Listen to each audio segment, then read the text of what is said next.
Hi Simon, thanks very much for the very detailed question that you've sent in about your tumble dryer.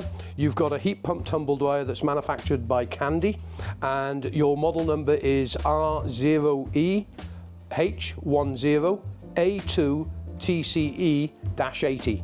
Now this heat pump tumble dryer, you have told me that you have done a lot of tests on the machine and it is not drying in a sufficient amount of time and not transferring water to the collection tray. I think it's built into the door on your system.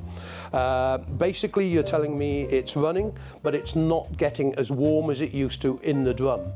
Now, the quickest way to know if the compressor is working is to plug the heat pump tumble dryer in and actually see that it's drawing the correct amount of power.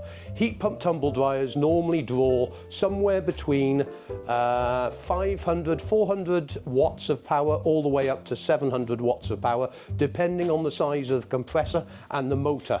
In other words, the size of the dryer. A 9 kilo dryer might be using a little bit more power than a 7 kilo dryer.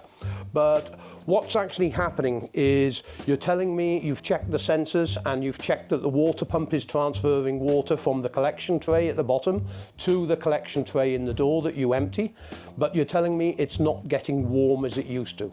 Now, heat pump tumble dryers are basically a refrigeration process and they have an airflow that drives the hot air into the machine to evaporate the moisture in the clothing or the water in the clothing. This vapor then goes down through the filtration system at the front and heads down towards the condensing plate at the bottom. Now this is a Zanussi, so I haven't got a Beco on the test bay at the moment. These heat pump tumble dryers, if they're not maintained correctly, can end up with restrictions in the airflow. This would cause the drum not to be getting warm. This is a really bad dryer, and if you look in here you can see the amount of fluff that has managed to get past the filtration system and into the machine. And of course, because this is blocked, it's going to have a restriction in the airflow. This would cause the clothing not to get as warm as it used to. So that could be one problem. The other problem that may be occurring is you may have a lack of gas in the system. Heat pump tumble dryers, due to the fact that fluff builds up and sticks to the pipe work on the actual evaporator and condenser plate, this fluff can hold water, and sometimes the pipe work that's actually in the machine can actually fail over a period of time, either due to corrosion, a perforation in a joint, many reasons why you could lose gas. And if the gas is low in the heat pump tumble dryer, then you've got a serious problem. Also, if the compressor is not working efficiently, in other words, able to pump the gas at the correct rate through the evaporator and condenser, this is going to be causing it not to generate enough heat to evaporate the water in the actual clothing and therefore unable to condense as well. So you're going to need to do some checks with regards to the temperatures on the coil. Now, all the information you need for the way the machine is constructed is on this web page, and I'm putting some additional videos as well, but I've also managed to obtain you a very poor workshop manual off the Hoover Candy group, but it's not that much information in there.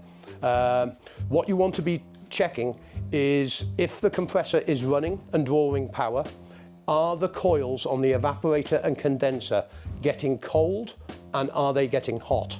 I would expect to see a minimum of 25 to 30 degrees on the hot side of the coil, and I would expect to see somewhere around 0 temperature on the condensing coil.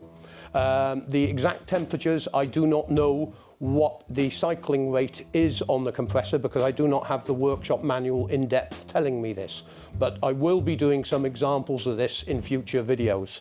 But if you are low on gas, got bad airflow, or the compressor is not working efficiently, therefore you're unable to generate heat in the drum and condense water at the bottom, it's well worth taking the time to go through the whole of the condensing unit and making sure it's thoroughly clean. If this area is not thoroughly clean, then it can cause a restriction in airflow and the heating and condensing process not to work correctly. So I've put a link in the description for you with all the information.